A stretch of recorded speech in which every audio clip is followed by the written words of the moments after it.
Shalom jemaat yang dikasih Tuhan, kembali kita berjumpa di dalam Daily Devotion hari ini dan renungan hari ini terambil dari Yesaya 1 ayatnya yang ke-10 sampai dengan 20. Dan saya memberikan judul daripada renungan hari ini, Mengejar Hidup yang Berkenan.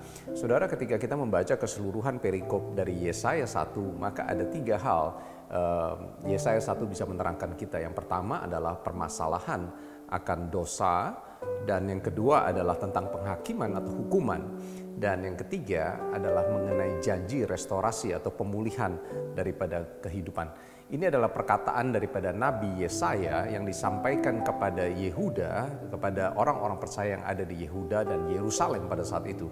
Dan kalau saudara kita masuk di ayat ke-11 sampai dengan 14, kita bisa melihat firman Tuhan bilang begini, Tuhan bilang kepada Yesaya untuk disampaikan kepada orang-orang yang percaya kepada Tuhan pada saat itu, untuk apa katanya korbanmu yang banyak-banyak?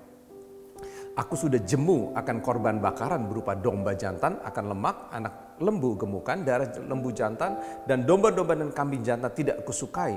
Apabila kamu datang untuk menghadap hadiratku, siapakah yang menuntut itu daripadamu bahwa kamu menginjak-injak pelataran bait suciku? Saudara, saya mau katakan yang pertama untuk kita bisa menarik sesuatu pelajaran bahwa ritual keagamaan kita, bahwa perbuatan baik kita itu tidak ada hubungannya dengan kerohanian kita. Banyak orang hanya konsentrasi melihat apa yang di luar. Kalau dia sering berdoa, kalau dia sering melayani Tuhan, maka sudah pasti kehidupan rohaninya benar. Tetapi ingat bahwa suatu saat firman Tuhan bilang untuk Nabi Samuel pada saat itu ingin mengurapi Daud, anak Isai. Pada saat itu Isai membawa atau menyerahkan justru kakak-kakak daripada Daud yang hebat-hebat, perawakannya baik, mereka mungkin jago berperang. Tapi Tuhan bilang sama Nabi Samuel pada saat itu, Tuhan tidak melihat apa yang di luar dan Tuhan melihat yang di dalam. Saudara, yang pertama hari ini, mari jangan fokus kepada ritual keagamaan kita. Jangan fokus kepada perbuatan baik saja, tapi fokuslah kepada apa yang di dalam, yaitu hidup yang berkenan di hadapan Tuhan. Karena hal yang di dalam inilah yang seharusnya menentukan apa yang ada di luar dan bukan sebaliknya. Yang kedua, di ayat 15 firman Tuhan bilang gini, ayat di 14. Perayaan-perayaan bulan barumu dan pertemuan-pertemuan yang tetap aku benci melihatnya, semuanya itu menjadi beban bagiku, aku telah payah untuk menanggungnya. Bahkan Tuhan tidak suka ketika bangsa Israel pada saat itu merayakan daripada perayaan-perayaan pada saat itu hari-hari keagamaan mereka. Yang biasanya Tuhan bilang bahwa kamu harus mengkhususkan hari-hari itu. Saudara, bahwa ibadah kita tanpa sebuah hubungan bersama dengan Tuhan semuanya nol besar. Apa yang saudara lakukan melalui ibadah, melalui doa-doa saudara bahkan sekalipun, ketika itu tidak disertai dengan sebuah hubungan yang intim, yaitu intimate relationship dengan Tuhan, maka semuanya nol besar. Bahkan di ayat 15 bilang, ketika kamu menaikkan doamu saja, aku memalingkan mukamu. Kenapa? Aku gak kenal, aku jijik katanya melihat itu semua.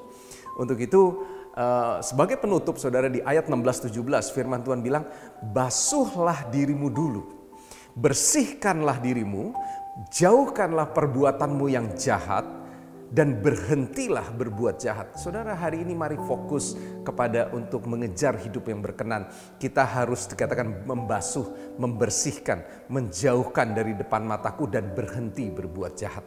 Dan yang 17, bukan saja kita berhenti dan menyucikan diri, tapi di ayat 17 bilang, mari kita mulai belajar untuk berbuat baik. Ayat 17 bilang ini, belajarlah berbuat baik. Jadi bukan saja berhenti menguduskan, tapi belajar berbuat baik, usahakan keadilan, kendalikanlah orang-orang kejam, belalah hak anak dari yatim, dan bahkan dikatakan perjuangkanlah perkara dari janda dan janda. Baru ayat 18 bilang, berperkaralah dengan saya bisa memulihkan kamu. Sekalipun dosamu merah seperti kermisi, tapi aku bisa memutihkannya sama seperti salju kembali. Ini berbicara tentang restorasi, janji restorasi daripada pemulihan kehidupan ketika kita mengejar hidup yang berkenan kepada Tuhan. Untuk itu saudara, biar firman Tuhan hari ini kiranya bisa mengingatkan kita, menegur kita untuk mengejar hidup yang berkenan dengan tidak berfokus kepada apa yang di luar, tapi berfokus kepada kerohanian saudara, sehingga hidup kita ditemukan berkenan di hadapan Tuhan. Mari kita berdoa. Kami bersyukur buat hari ini Tuhan sudah memberkati kami, menegur, mengingatkan kami. Kami nggak bisa fokus kepada ritual keagamaan. Mungkin jam doa kami banyak, mungkin kami melayani Tuhan, kami sering datang ibadah, kami sering bahkan dengar khotbah. Tapi ketika itu tidak disertai dengan sebuah intimate relationship bersama dengan Tuhan, kami tetap melakukan bahkan kejahatan-kejahatan, maka hidup kami sesungguhnya tidak berkenan dan Tuhan jijik kepada kehidupan kami. Tuhan tolong kami supaya hari ini kami buat komitmen yang baru, meninggalkan itu semua. Kami menguduskan kembali, Tuhan menguduskan kembali hidup kami sehingga Kau dapati kami berkenan dan Tuhan memulihkan kehidupan kami semua. Kami terima berkat firman Tuhan dalam nama Yesus. Haleluya. Amin. Tuhan berkati kita semua. God bless.